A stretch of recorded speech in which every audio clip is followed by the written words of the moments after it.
Hi everyone, this is Edith with Sozo Consulting, and I started this video out because I was in the process of cooking some collard greens and I wanted to share that experience with you guys. But I ended up making a whole meal because, hey, want to make sure my hubby had some good food when he got home from work today.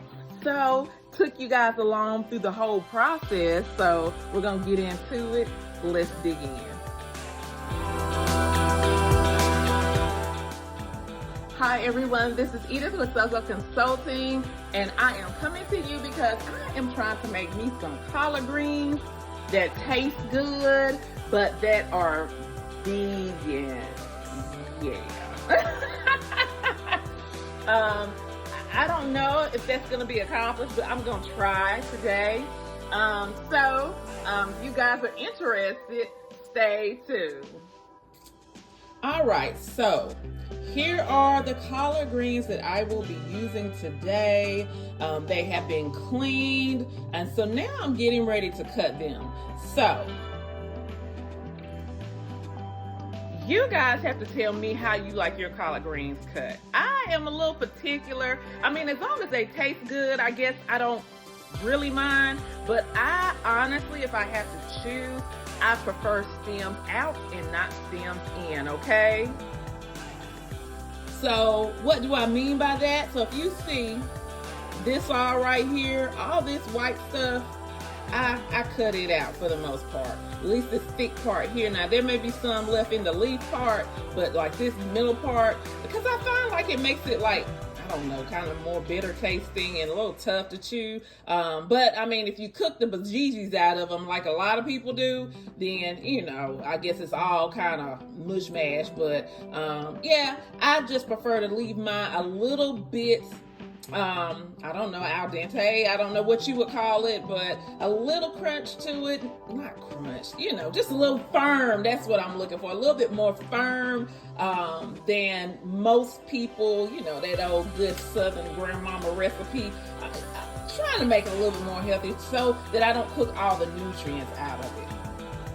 And don't get me wrong, I love those good overcooked collard greens. Okay, seasoned right with them good meat and all that stuff, but I'm on this kick now where I'm not doing as much meat, so I'm trying to find alternatives, and to not just eating just to love the taste of the flavor of the food, because I am eating to enjoy myself, but I want to eat to live. So I want to get nourishment from my food. So I really am going to not cook it like so soft, so that all the nutrients are not cooked out, so that I can still get some life out of my greens.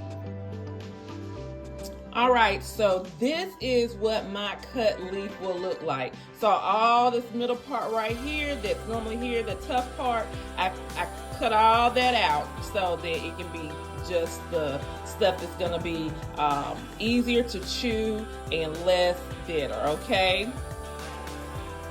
And then from that point, I take them and I cut them up into smaller pieces, and they look like this, but again, as long as they taste good, I really don't care if they big, small, just as long as they good.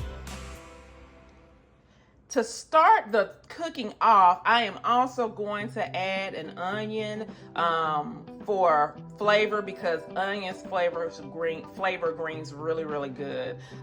So this is the onion that I'm gonna use.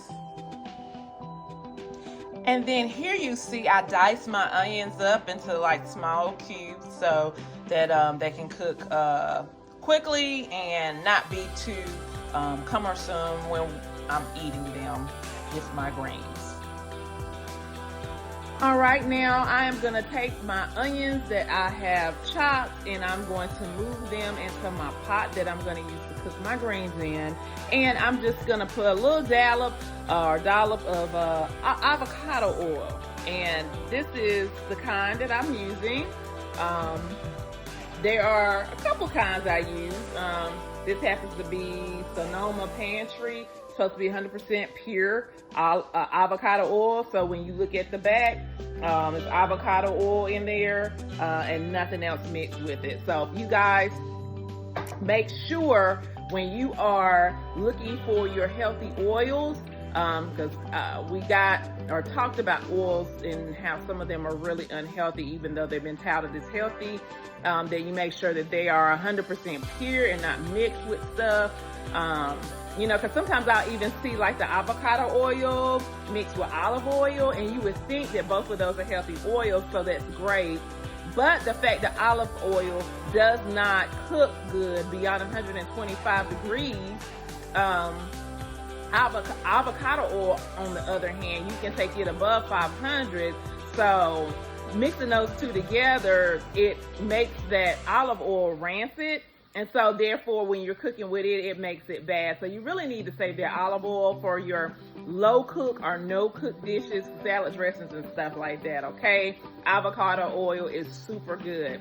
I also like coconut oil as well. I have some, but coconut oil, if you get the pure kind, it does have like a coconut flavor to it. And so I like to use those on my dishes that I want a little sweetness to, versus savory. On my savory is where I do avocado oil, okay?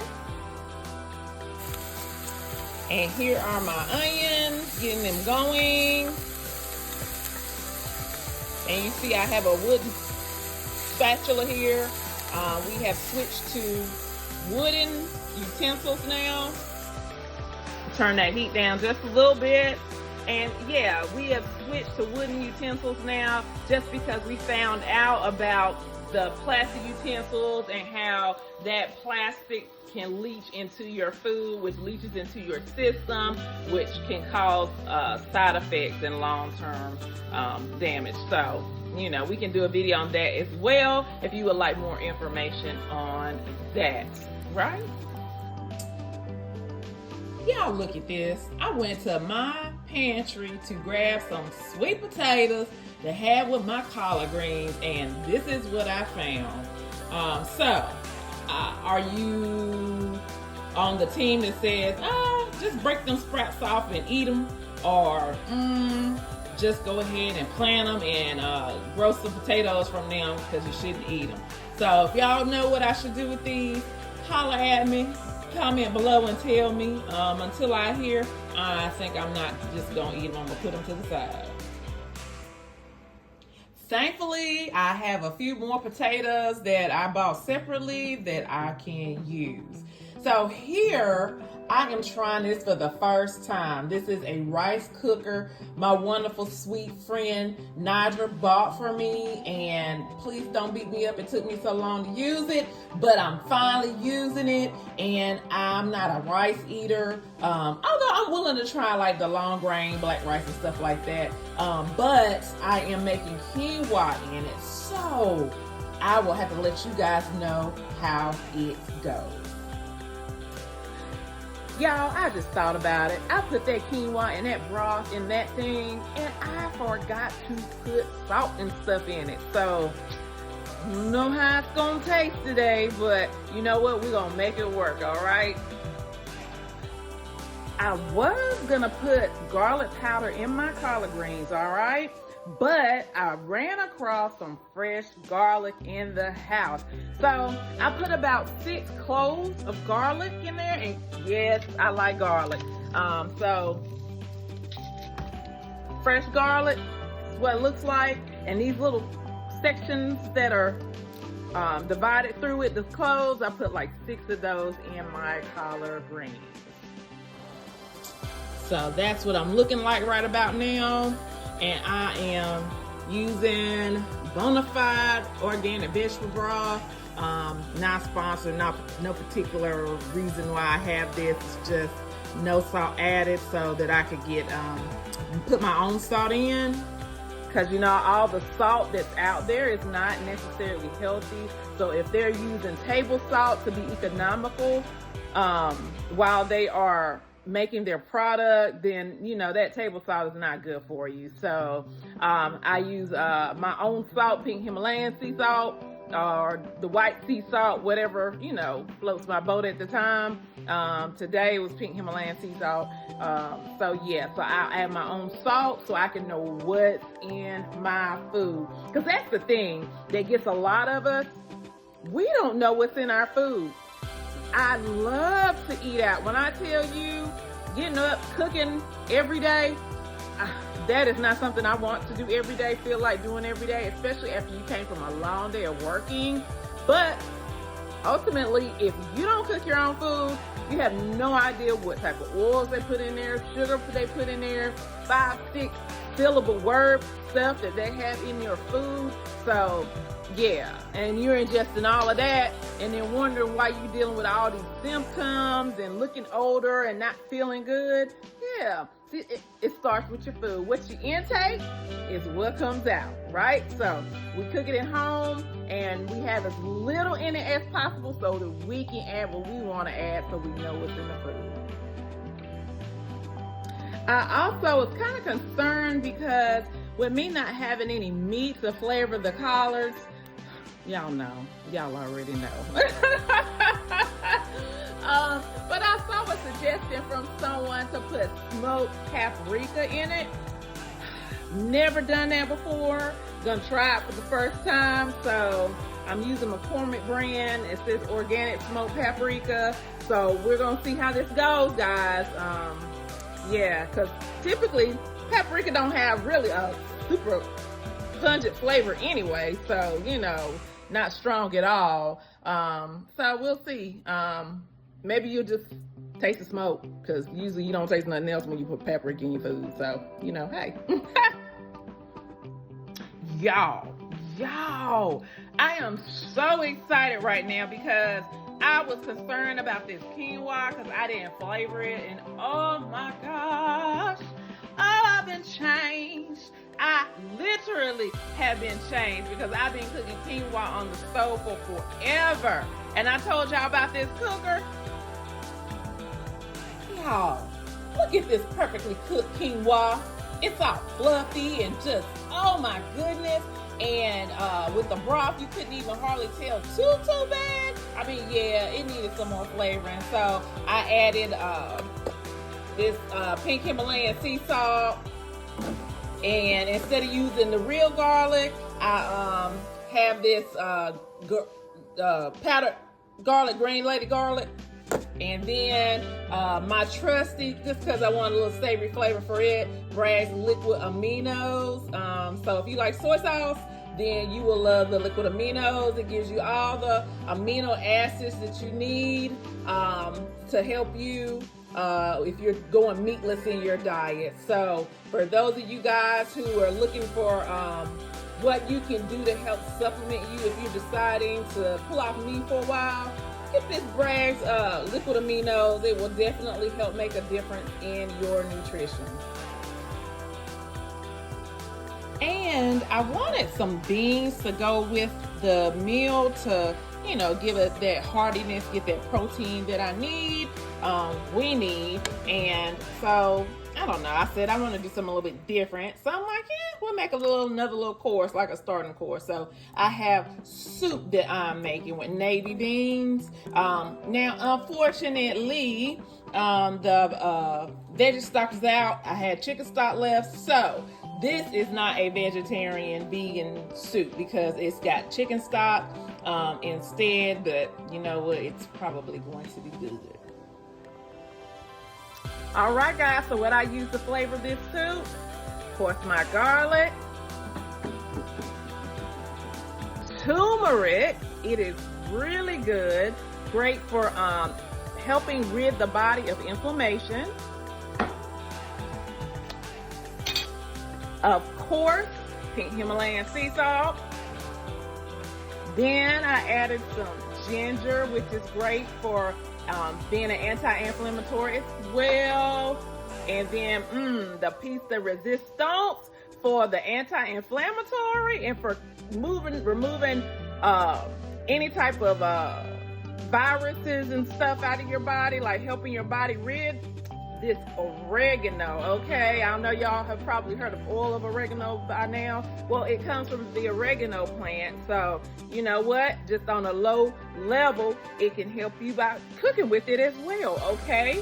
And then my other piece de resistance, not necessarily for its healing properties, but for its flavor, boo-boo, lime juice, okay? okay, from a fresh lime. And you don't need a whole lot. I only put like a half a lime in there and only squeeze about half the juice out of half of the lime. But because of the bitterness of that oregano and the bitterness of the turmeric, when you put that lime in there, it counteracts that, and it is like, mwah! It's wonderful. So yeah, soup is gonna be hitting today. So y'all can see too, I added some kale, like little bits of kale in there, so we can get our greenery. And then I also have the mixed vegetables that's in here. So carrots and corn and beans. So yeah, soup's gonna be really good. And I did add some avocado oil and some fresh onion to it as well. And here are my sweet potatoes that I have. Poke some holes in them, rub them down with butter, threw some butter at the bottom of the pan too, just to help with stickiness and all that good stuff. But I'm gonna put these in the oven, cover them up. Generally, you wrap them in aluminum foil, but trying to stay away from having too much aluminum on the food, just because I don't want that aluminum in our system. And we'll put them in the oven for 425 and let them cook until they are done. So I also wanted to show you guys for that soup, the beans I use, the white beans, Great Northern beans, okay? And then the vegetables, my mixed vegetables are frozen mixed vegetables. All right now, so here how my greens turned out. Not too soft, not crunchy, they're just right. And what I ended up using to flavor them, so I put a little Bragg's liquid aminos in there just because I was trying to figure out what is it, because I'm cooking these without meat. And then I put in some apple cider vinegar. Now, vinegar, a lot of times people put that white vinegar in. Y'all, that white vinegar is meant to clean with. That is not to ingest, okay? Get this apple cider vinegar. I used to use Bragg's, but looking at Fairchild's, it's not watered down like Bragg's is. Bragg's used to have the mother and all that floating in, and if you look at it now, it looks like it's a different formula. So I switched to this brand for my apple cider vinegar, okay? And it is potent compared to that Bragg's. And then I also use my paprika, smoked paprika. Now, look, yeah. That smoked paprika, you see the red in there, that's what that is. And when I say made all the difference about adding some smokiness, yes. Now, does it taste the same as if I had me some smoked turkey up in this piece? No. Not at all. But it does taste good, and that paprika, whoever put me onto that, yeah, good job, because that definitely helps give it that smoky flavor you're looking for from a meat being added into it, all right? All right, everyone, this is how it turned out. So I'm still waiting on the sweet potatoes to get done, so I don't have those. They'll be with another meal. I got a thumbs up. So we will see you next time